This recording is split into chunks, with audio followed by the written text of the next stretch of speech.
नमस्कार. आपण ऐकतोय डॉक्टर सुधीर कुलकर्णी लिखित रामगंध. जय श्रीराम. आजचा भाग चालला आहे आपला 10वा, रामगंध. पावसाळा आपला पसारा आवरता घेत होता. पृथ्वीच्या अंगावर हिरव्या आठवणींचे रोमांच उभे होते. त्या निसर्गाच्या पार्श्वभूमीवर सामाजिक आणि सांस्कृतिक घडामोडींनीही वेग घेतला होता.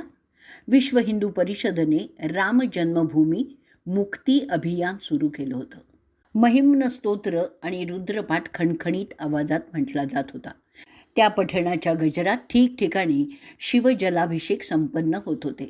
त्या माध्यमाने रामगंध समाजाच्या सर्व स्तरांवर, सर्व हिंदुस्थानभर पसरत होता. छोट्या मोठ्या सभांचं आयोजन करून तो रामगंध दूरवर दरवळावा यासाठी पद्धतशीर प्रयत्नही केले जात होते.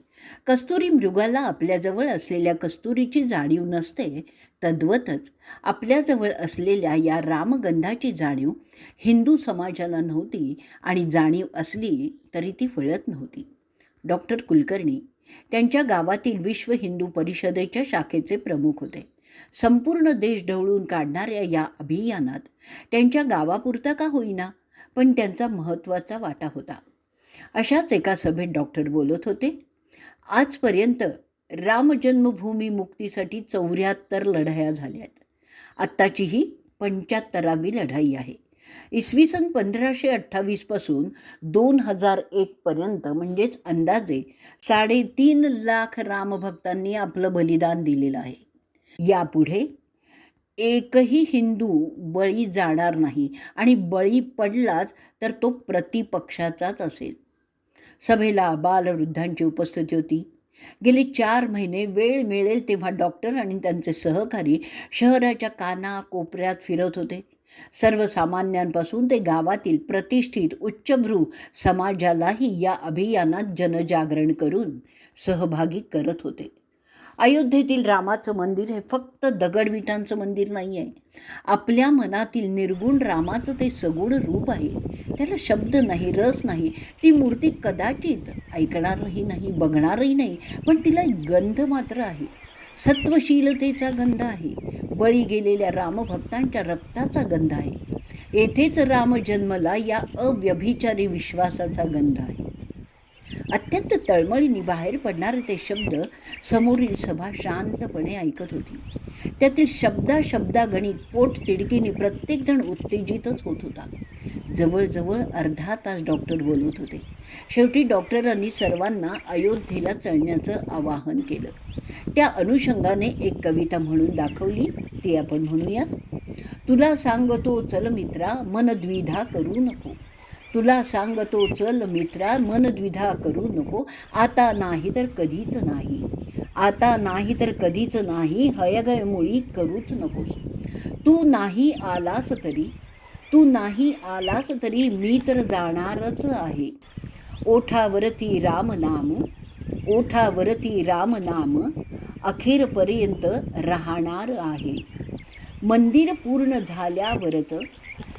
पूर्ण झाल्यावरच मी परत येणार आहे. कदाचित नाही आलो तरी तेथेच राम म्हणणार आहे.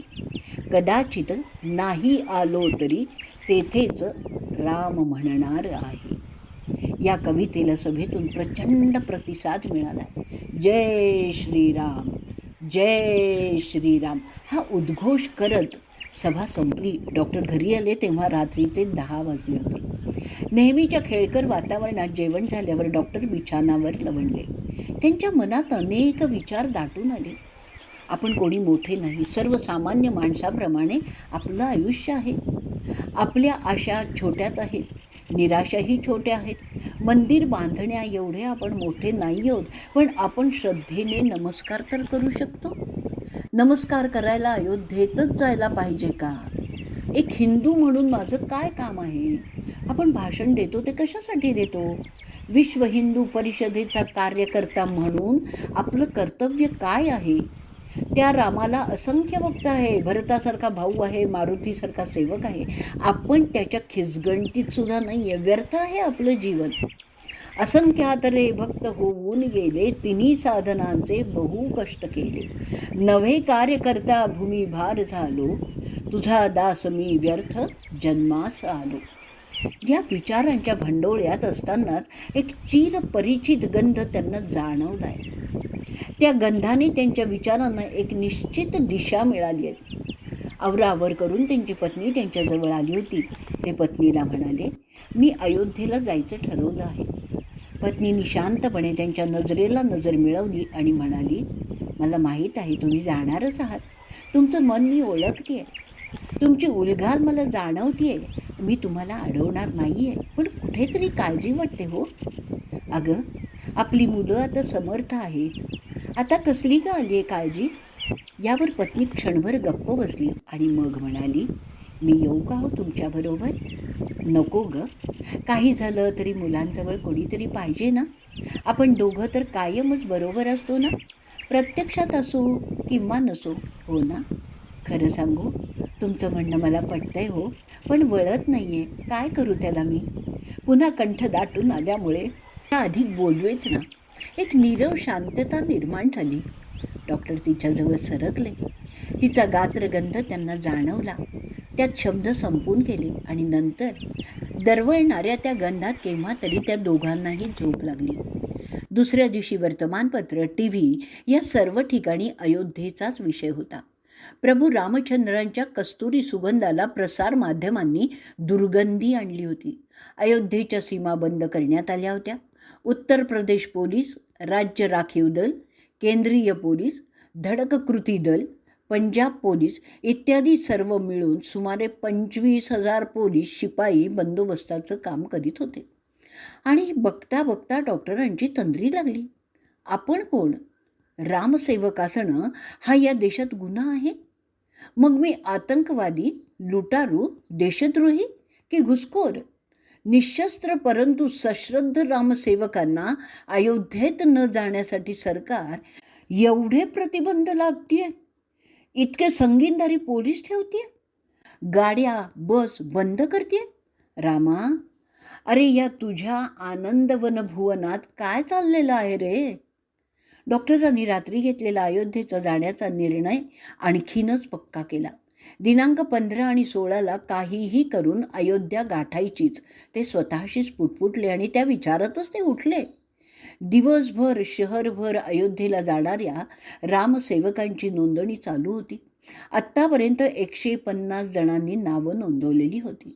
त्या सर्वांचं सुसूत्रीकरण करायचं होतं. नंतरचे 2-3 दिवस डॉक्टर आणि त्यांचे सहकारी शहरभर वाऱ्यासारखे फिरलेत.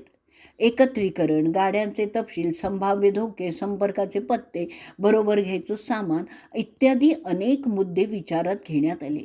दवाखाना अर्थातच चालू होता. डॉक्टर जरी असले तरी त्यांचं पोट हातावरच होतं. रोजंदारी चालली तर पोटोबा होता आणि पोटोबा शांत असला तरच नंतर विठोबा होता. वातावरण पेटलेलं होतं. रामसेवक म्हणून अयोध्येला जाण्यात अनेक धोके होते. अंतर्बाह्य विरोध होता. राजकीय पक्ष, निरनिराळ्या संघटना आपापल्या स्वार्थासाठी तात्विक मुलामा देऊन विरोध करत होत्या. तथाकथित बुद्धिवादी निर्धर्मीपणाचा बुरखा घालून पाय ओढीतच होते. कोर्टातील न्यायाधीशांना आपण इतिहास निर्माण करीत आहोत अशी झिंग चढली होती. सरकार आपली खुर्ची शाबूत ठेवून जमेल तेवढा गोंधळ वाढवित होते. सर्वसामान्य जनता मात्र आपल्या विचारांशी ठाम होती. त्यांना मंदिर हवंच होतं. जमेल तेवढी शांतताही हवी होती. प्रसारमाध्यमांनी जी राळ उडवली त्यामुळे थोडे संभ्रमित चित्त व्हायला होत होतं, पण ते तेवढ्यापुरतंच होतं. राजकीय पक्ष आणि राज्यकर्ते यांना सामान्य माणसाच्या भावनेचा गंधही नव्हता. उद्दामपणाने ते संसदेत लाथाळी करतच होते आणि या सर्व धामधुमीत डॉक्टर आणि त्यांचे सहकारी यांच्यामागे पोलिसांचा ससेमिरा लागला होता. वेळी अवेळी फोनवर प्रत्यक्ष घरी येऊन सर्वजण काय करीत आहेत याची खबरबात पोलीस घेत होते. कुठलाही सुबुद्ध माणूस हतबुद्धच होईल अशा या वातावरणात डॉक्टरांच्या मनात विचार आले. 4-5 महिने आपण सर्वांनी खूप वळवण केली. राम मंदिर सहज होऊन जाईल असं वाटलं होतं, पण हे काय भलतंच होतं आहे हो. हा सर्व समाज, ही बुद्धिवादी माणसं, आमदार, खासदार यांनी साधक बाधक चर्चा करायचं बाजूलाच राहिलं, पण वितंडवाद मात्र घालतायत. जनासारखे बोलणे ही घडेना, म्हणोनी जनी सर्वथाही पडेना. अहंता गुणे बुद्धी वेवाद लागे, उदासीन ही वृत्ती कोठे न लागे. रामगंध कोंडला जातोय. असंख्य लोकांची घुसमट होती आहे. काय होणार आहे पुढे? नुसता विचार करूनही काही उपयोग नव्हता. काहीतरी व्यावहारिक मार्ग निघायला हवा होता. आणि एके दिवशी रात्री नेहमीप्रमाणे सर्वजण जेवायला बसलेला असताना डॉक्टरांनी परत अयोध्या हा विषय काढला. मी अयोध्येला जाणार आहे. तुम्हा सर्वांच्या बळावरच जाणार आहे. मुलांनो, आता तुम्ही मोठे झाला आहात. आपापली जबाबदारी तुम्ही पूर्णपणे पेलू शकता. माझा निर्णय योग्य की अयोग्य ते मला सांगा. बाबा, तुमचं योग्यच आहे, पण एक सुचवतो. आम्ही पण तुमच्याबरोबर येतो. मोठा मुलगा म्हणाला. ते सर्व ठीक आहे रे, पण इथली आघाडीसुद्धा नीट सांभाळली पाहिजे. तेव्हा त्यावर थोडी चर्चा झाली आणि डॉक्टरांच्या मागे स्थानिक आघाडी सांभाळली गेली पाहिजे हा मुद्दा सर्वांनाच पटला. आपल्या मागे आपली जबाबदारी जशी उर्वरित कार्यकर्त्यांनी घेतलेली आहे तशीच आपल्या कुटुंबाने पण घेतली. हे ऐकूनच डॉक्टर निश्चिंत झाले. रामायणकार वाल्मिकींशी आपली तुलना योग्य नाही, पण वाल्या कोळीसारखी आपली आता अवस्था नाही हे बघून डॉक्टर समाधान पावले. वाल्याच्या कर्तव्यात सहभागी व्हायला त्याच्या कुटुंबाने नकार दिला होता आणि इथे सर्व कुटुंब डॉक्टरांच्या मागे ठामपणे उभं होतं. अशा परिस्थितीत 2-3 दिवस गेले आणि गुजरातमध्ये अयोध्येकडे निघालेल्या रामसेवकांना जाळून मारल्याची बातमी आली. सगळा हिंदू समाज चिडून उठला. कुठल्याही तथाकथित निधर्मीवाल्यांनी आणि राजकीय धेंडांनी याचा साधा निषेधही नोंदवलेला नाही आहे. आधी रामगंधाचा कोंडमारा होत असलेला त्यात हे जखमेवर मीठ चोळलंच गेलं ना. याचा व्हायचा तोच परिणाम झाला. निषेध सभा आणि भारत बंदच्या आवाहनाला प्रचंड आणि उत्स्फूर्त प्रतिसाद मिळाला. गुजरात म्हणजे तर धगधगती चिताच झाली. कस्तुरी मृगाला आपल्याजवळच्या कस्तुरी गंधाची जाणीव झालेली होती. रामगंध हिंदुस्थानभर दरवळू लागला होता. डॉक्टर हे सगळं अनुभवत होते. समाजाचा एक भाग होऊन अवलोकित होते. दरम्यान हितशत्रूंनी रामगंध हा रामगंधच नाही आहे असा शिरात आणून ओरडायला सुरुवातही केली होती. प्रत्यक्षात त्या गंधाला कोट्यावधी हिंदूंच्या निर्धाराचं तेज प्राप्त झालेलं होतं. आकाश भेदून राम हा शब्द साऱ्या विश्वात पसरला होता. असंख्य गळ्यातून श्रीराम जय राम जय जय राम हे स्वर स्त्रवू लागले होते. रामगंध परिपूर्ण व्हायला लागला होता. अर्थातच अयोध्येत भव्य राम मंदिर होणार की नाही, शिलापूजन किंवा शिलादान होणार की नाही, या प्रश्नांना निश्चितपणे उत्तर अजून मिळतच नव्हतं. याच विचारांच्या तगमगीत दिवस गेला. रात्री अंथरुणावर अंग टेकलं तरी याच प्रश्नांनी मन व्याप्त झालं. एक उदासी मनावर आली. त्यांनी बाजूला पाहिलं. थकून भागून त्यांच्या पत्नीचा डोळा लागला होता. ते उठले, दुसऱ्या खोलीत गेले, कागद पेन घेतलं आणि भावना वेगात त्यांनी आपल्या वकील मित्राला पत्र लिहायला सुरुवात केली. प्रिय मित्र, माझं हे पहिलं आणि कदाचित अखेरचं पत्र असेल म्हणून मोकळेपणाने लिहित आहे. ज्या धर्मात मी जन्माला आलो त्याचा मला नक्कीच अभिमान आहे. जन्मतःच माणसावर असलेलं ऋण मला मान्यही आहे. माझ्या कुवतीप्रमाणे त्यातून मुक्त होण्याचा मी प्रयत्न करतो आहे. गेले 4-5 महिने रामजन्मभूमी मुक्ती अभियानात मी जे अनुभवलं आहे त्यावरून केव्हाही काहीही होऊ शकतं याची मला पूर्णपणे जाणीव आहे. मृत्यूला मी भीत नाही. अर्थात हौतात्म्याचंही मला आकर्षण नाही आहे. असं असून देखील माझ्यावर असलेली कौटुंबिक जबाबदारी मी टाळू शकत नाही. माझ्या मागेसुद्धा मी ती टाळू इच्छित नाही. म्हणून हा पत्रप्रपंच. सोबत माझं इच्छापत्र जोडलेलं आहे. लौकिकदृष्ट्या माझ्या असलेलं सर्व काहीही परमेश्वराची देणगी आहे असं मी मानतो. त्यामुळे त्याची विभागणी आणि विनियोग कुटुंब, देश, देव आणि धर्म यांच्यात करावी. अधिक काय लिहू? या 15-16 तारखेला मी अयोध्येला जात आहे. तिथून परतावून सोलाखून आलो तर प्रश्नच नाही. नाही तर मित्र म्हणून ही हक्काने जबाबदारी सोपवत आहे आपला डॉक्टर सुधीर कुलकर्णी. एका पाकिटात हे पत्र आणि इच्छापत्र टाकून डॉक्टरांनी पाकिट सीलबंद केलं. संपूर्ण खोलीभर नजर फिरवली. मुलांचा कानोसा घेतला. ते सर्व शांत झोपलेले होते. म्हटलं तर त्यांना मोकळं वाटलं, म्हटलं तर थोडंसं उदास वाटलं. खिडकीतून त्यांनी बाहेर पाहिलं. माघातला कृष्ण पक्ष चालू होता. अंधारावर अंधाराचंच पांघरून होतं. गरमी आणि थंडी एकमेकांना लगडूनच होत्या. त्यांना काही ओळी आठवल्या. भल्याचे भले बोलती सत्य वाचा, देहे सुकृते चालती सुकृताचा, फिरे दास उदास लोकांस पाहे, मना माझी थकीत होऊनी राहे.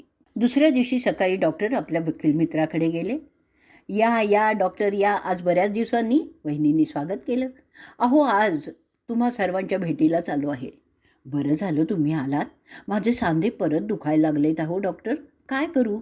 आपण पूर्ण तपासू आणि त्याप्रमाणे ठरवू, डॉक्टर उत्तरले. बघता बघता घरातील सर्व मंडळी जमली. गप्पा टप्पा झाल्या. थोडे औषधोपचार झाले आणि डॉक्टर परत निघाले. दरवाजापाशी मित्राच्या हातात डॉक्टरांनी ते सीलबंद पाकीट दिलं. उर्वरित भाग आपण ऑडिओ क्लिप नंबर 2 मध्ये ऐकूया.